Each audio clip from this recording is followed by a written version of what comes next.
player. We're moving into the second round.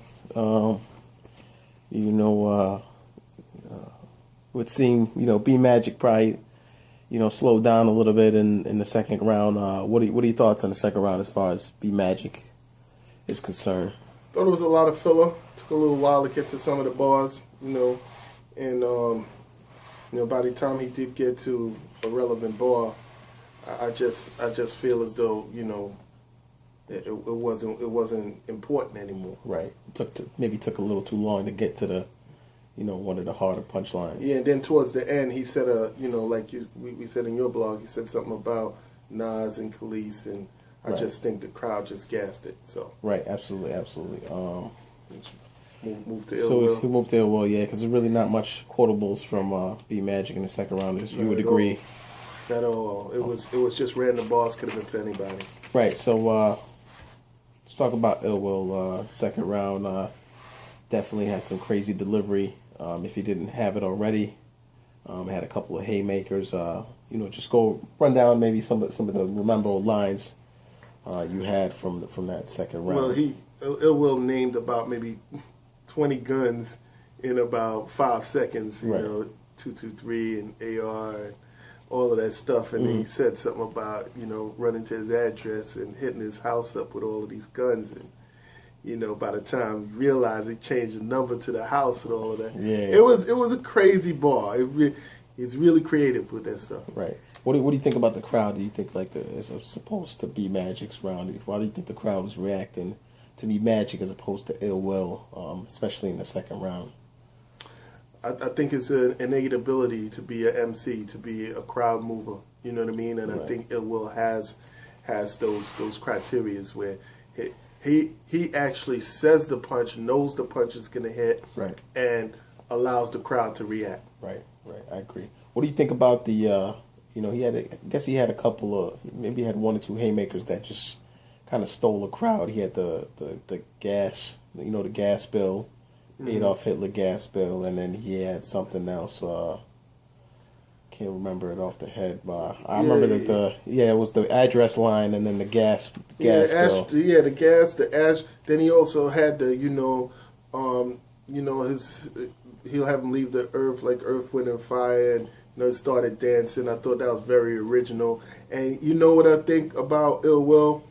He takes chances. Right. He's flying real high, and he really takes big risks and chances, and everything's been panning out for him. The dance on stage like that, right? It might not have rocked, right. and it worked for him. Just before we go to the third round, I don't want to stay too long on it, but you said it. You brought up a good point as far as you can't really tell if he's freestyling or what's written because he's just so good at delivering the bars. You can't really tell if he's writing sometimes or he's freestyling. What do you think about that, and how does that benefit him or not benefit him? Right, because even at the beginning he started saying something.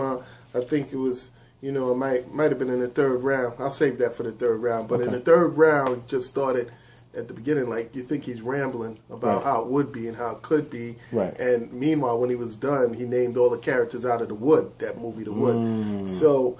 I give him a lot of credit. Speaking of movies, leading into the second round, he said something about Boys in the Hoods, and you think you could outrun them shells like Ricky. Right. Again, it brings a reference to Lux and South Central and the shotgun, and you robbed the wrong house. Now he's talking about Ricky out trying to outrun them shells. So he has that innate ability to make you remember certain things. Certain movies and stuff like that. Yeah, definitely. All right, moving on to the third. B Magic obviously started it out. If he had, what do you think about the third round? Does he have any memorable quotables, if any? And as opposed to the first, and second round, what do you think as far as? I think B Magic's third round was a good third round. I think B Magic is battling the same way he battled that got him out of the PGs, right? And maybe right through the lower to mid-tier dudes. Now when you're battling the top-tier dudes, right, some of the motions that you do and some of the things that you do, it has to change. You have to progress so that you could actually play on that top-tier field.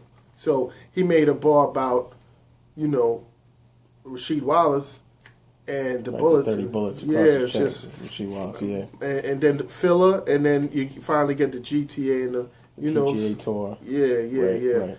He said something about pop at will, and the spear, and the trunk. That was alright. Right.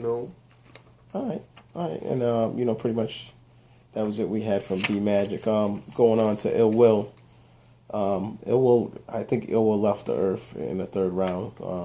Give me your thoughts on his third, and what kind of stuff did he say, or what, compared to his first round, how do you think this was? Obviously, the first round was pretty strong. What do you think? His first round was strong. I thought his second round was had some really hot, memorable lines in there. Right. Third round had some hot lines. He said something about GBYN, and then he also started to say something else, right. And then he got the crowd going like they were waiting for him to define it, and then he was like, "I'm not going to define that. It's a gay bar." Right. So he almost like flipped on the crowd there too. Like I said, Will takes a lot of chances, right. And that's what you like about him. He said the witchcraft line, which I thought was a hot flip. He's a name flipper. He flipped B Magic's name backwards, right. Like Sig AM, the Magic, Sig and the AM. Sig and the AM. Yeah. So that's a part where you thought he might have been freestyling or just, saying some sort of random thing, and then you realize, hey, this is all planned. Right. So you shout out to Ill Will for that, and then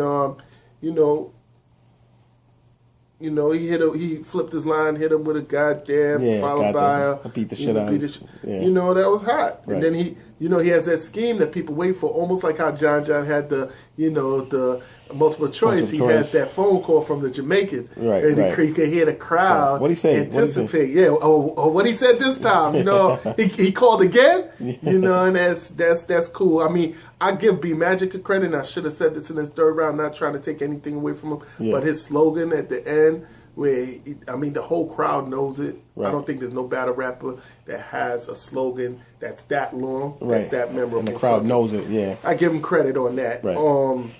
But that Jamaican phone call, and shout out to Matt Hoffa, was the first dude that I've seen actually switch to Jamaican. So that's right. And I'm just going to touch on one more thing. You'll tell me if I'm wrong. I think he's flipped the Magic name and done a lot with the Magic name that maybe not, a lot of people haven't been able to do. With the Warlock thing, the witchcraft. And he flipped the Lions Den thing too. Flipped the Lions Den, yeah. He did the Lions thing where he named everybody in the Lions Den. He did the just the magic trick, splitting magic in two, voila. Put magic in the box and tell his mom's ha. Right. You can tell me if I'm wrong. He flipped the name. He did a lot of good name flips that we haven't seen before. We've seen name flips, but he actually is creative with some of it. Right. Absolutely. So at the battle as a whole, what do you conclude the battle as a whole? What do you think of the battle? I think it's a very good battle. I'm not sure if it's a classic battle. Right. Who do you think won? Obviously, just put it on the table. I'm not even gonna, say debatable. It's 3-0. 3-0 Will. I'm not gonna say it's a body bag. Right. But it was a 3-0. Definitely a 3-0. Last question. Last but not least. Do you think this is the battle of the year? A lot of people saying maybe this is the battle of the year. People, he had Norbs on there saying, this might be the battle of the year. It's a really good battle. What do you think about this battle? Does it hold the title of battle of the year? I want to do a blog on this at some point, but I'm going to tell you how I feel. If you're going to say this is the battle of the year to this point, right. And it's January, it's like the third week in January. Right. Okay, but that's not going to give you much props. You know what I'm saying? Right. That's like saying, you robbed a bank and it's the best robbery of the year. Right. And you still got a whole nother year. You don't know if you're going to rob more banks or make more money. Hey. So, for you to say this is the battle of the year, it's almost like trying to take a shot at what UW is trying to do today because you got Lux and Hollow. And you don't know. I just think it was premature to say that. Right. And after watching it on video, I can't confidently say that this is the battle of the year. Right, definitely. We just haven't seen enough to classify it as that. Right. The time that I seen something like that and I felt it was Chilla Jones JC. All right. Well, just ending this. We don't have a lot of time left. Just, what do you want to shout out to anybody? Yo, shout out to, what I'm saying, Coquise, you know what I'm saying, Silu. Shout out to, you know what I'm saying, Mad Dog Killer. Shout out to, you know what I'm saying, Angry Fan and them dudes. We doing it. Unbiased review, all of them. ARP. All right, man. Coquise, 2 First. We out. We out.